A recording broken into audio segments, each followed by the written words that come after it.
Welcome to Knowledge Hub, where curiosity meets discovery. Dive into a world of fascinating facts, mind-blowing science, and the secrets behind everyday wonders. Get ready to expand your mind and explore topics that spark your imagination. Let's unlock the knowledge together.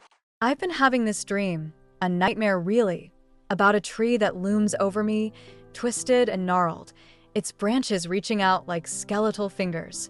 And then there's the church, breaking apart, crumbling under some unseen weight. It's haunting, but it feels so real. I wake up, heart racing, and I can't shake the feeling that it's trying to tell me something. Life during the day isn't much better. My mom is sick, and I'm left to juggle the chores around the house. It's hard to see her like this, and I wish I could do more. School is a battlefield. The other kids don't hold back. They see me as an easy target. I try to ignore their taunts, but it's tough. I find my escape in drawing, sketching the dreams that haunt me. Each stroke of the pencil feels like a release, a way to capture the fear and turn it into something tangible.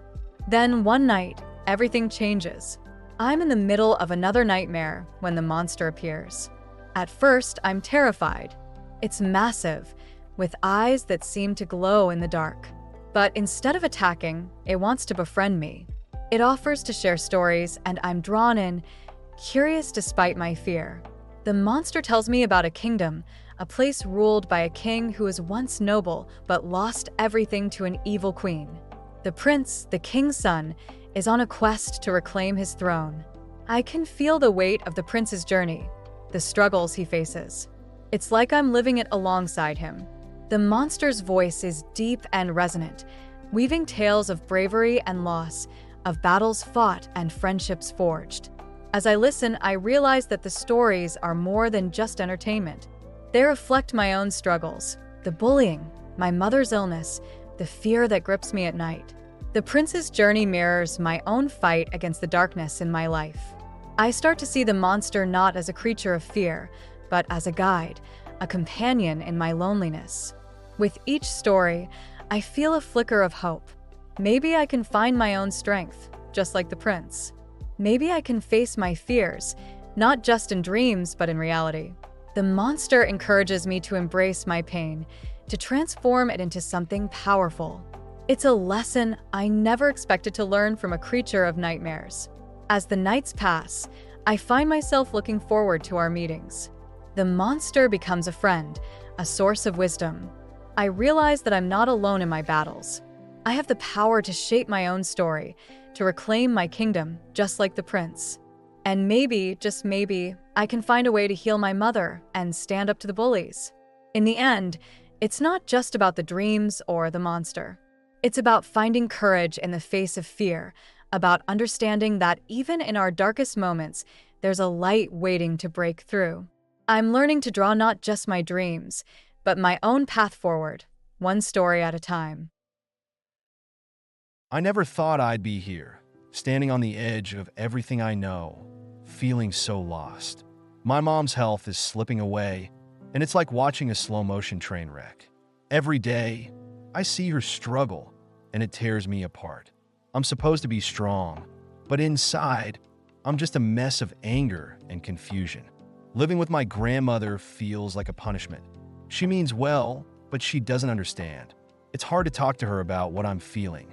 Then there's the monster. At first, I was terrified, but he's become this strange guide through my chaos. He shows me that fear isn't just something to run from. It's something to confront. He teaches me about good and evil, about the choices I make. It's like he's peeling back the layers of my emotions, forcing me to face the truth. When that bully confronted me, I felt a surge of adrenaline. I didn't want to be the victim anymore. I stood up for myself, and for a moment, it felt empowering. But then, I realized that the attention I got from my peers was fleeting. They didn't see the pain I was in. They just saw a moment of bravery. It's frustrating. I want them to understand what I'm going through, but how can I explain something so deep? The monster comes back, reminding me that he can help me navigate my fears, but he can't fix my mom. That's the hardest part. I want to scream, to lash out at the world for being so unfair. Why does it feel like I'm losing everything? I'm angry at my mom for being sick, angry at myself for feeling this way, and angry at the monster for not being able to do more. I grapple with despair, feeling like I'm drowning in it. It's exhausting. I want to be brave, to be the person everyone thinks I am, but inside, I'm just a kid trying to make sense of a world that feels so cruel. I wish I could just wake up and find that everything is okay, that my mom is healthy, and that I'm not stuck in this nightmare. But maybe that's the lesson the monster is trying to teach me. Life isn't about waiting for the storm to pass. It's about learning to dance in the rain.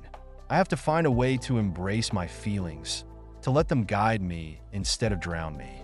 I can't change what's happening, but I can change how I respond. It's a long road ahead, but maybe, just maybe, I can find a way to navigate through this darkness and come out stronger on the other side. I stand in the shadows of my dreams, watching as the walls of the church crumble around me. My heart races as I see her, my mother, slipping, falling, her cries echoing in my ears.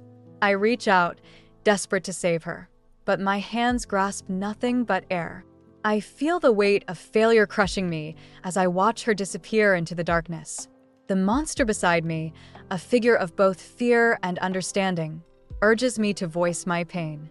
"Tell your story," it says. And I do. I pour out my heart, revealing the agony of watching her suffer, the flicker of hope that she might recover. Each word is a release, a step toward acceptance. But the monster, with its piercing gaze, confronts me with a truth I've been avoiding.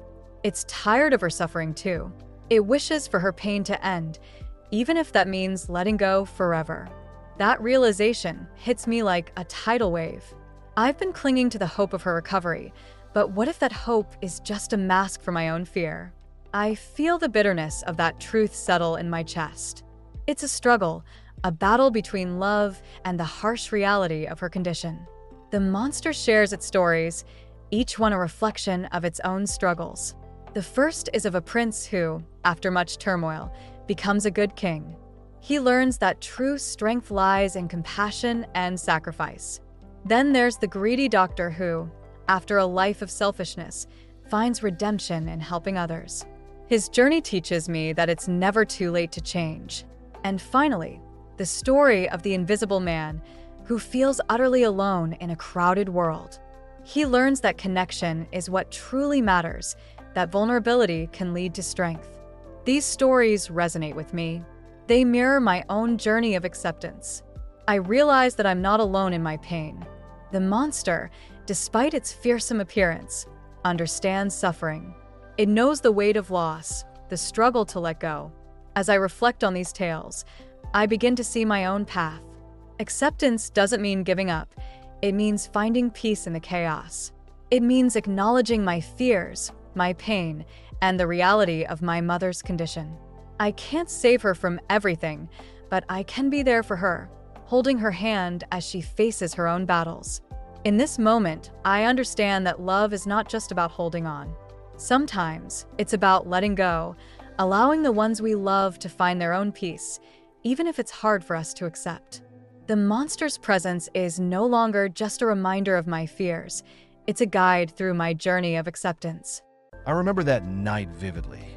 It felt like the weight of the world was pressing down on my chest, making it hard to breathe. My grandmother found me, her face a mix of worry and love, and she took me to the hospital. I could barely process what was happening. All I knew was that my mother was slipping away, and I had to say goodbye. Standing there, I felt so small, so helpless. I wanted to scream, to cry, but all I could manage was a whisper.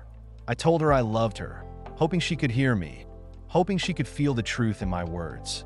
It was a moment I'll never forget, a moment that felt like it lasted forever, yet was over in an instant. Afterward, I stumbled upon her diary. I opened it, expecting to find words of wisdom, maybe some last thoughts about me. Instead, I found something unexpected. The monster I had been so afraid of, the one that haunted my dreams, was just a figment of my imagination. It was my mind's way of coping with the unbearable pain of losing her. It hit me hard. I had created this monster to help me deal with my fears, my guilt. I felt shame wash over me. How could I wish for an end to her suffering? How could I want her to go? But as I read more, I realized that those feelings were natural. It's human to want to escape pain, to wish for relief, even if it means saying goodbye to someone we love. I grappled with those emotions, wrestling with guilt for wanting her to be free from pain. But I learned something important. It's okay to feel this way. It doesn't make me a bad person. It makes me human. In the end, I understood that the monster wasn't there to hurt me. It was there to guide me through my grief, to help me confront the reality of loss. I learned to embrace my feelings, to acknowledge my pain, and to find strength in vulnerability. Life is complicated, filled with love and loss, joy and sorrow. And in that complexity, I found a deeper understanding of myself and the love I have for my mother. It's a journey, one that I'm still on, but I know now that I'm not alone. The monster was never my enemy. It was a part of my healing. If you enjoy what you see, hit that subscribe button and join our community. Don't forget to press the bell icon so you never miss an update. Your support means the world and helps us create even more amazing content for you.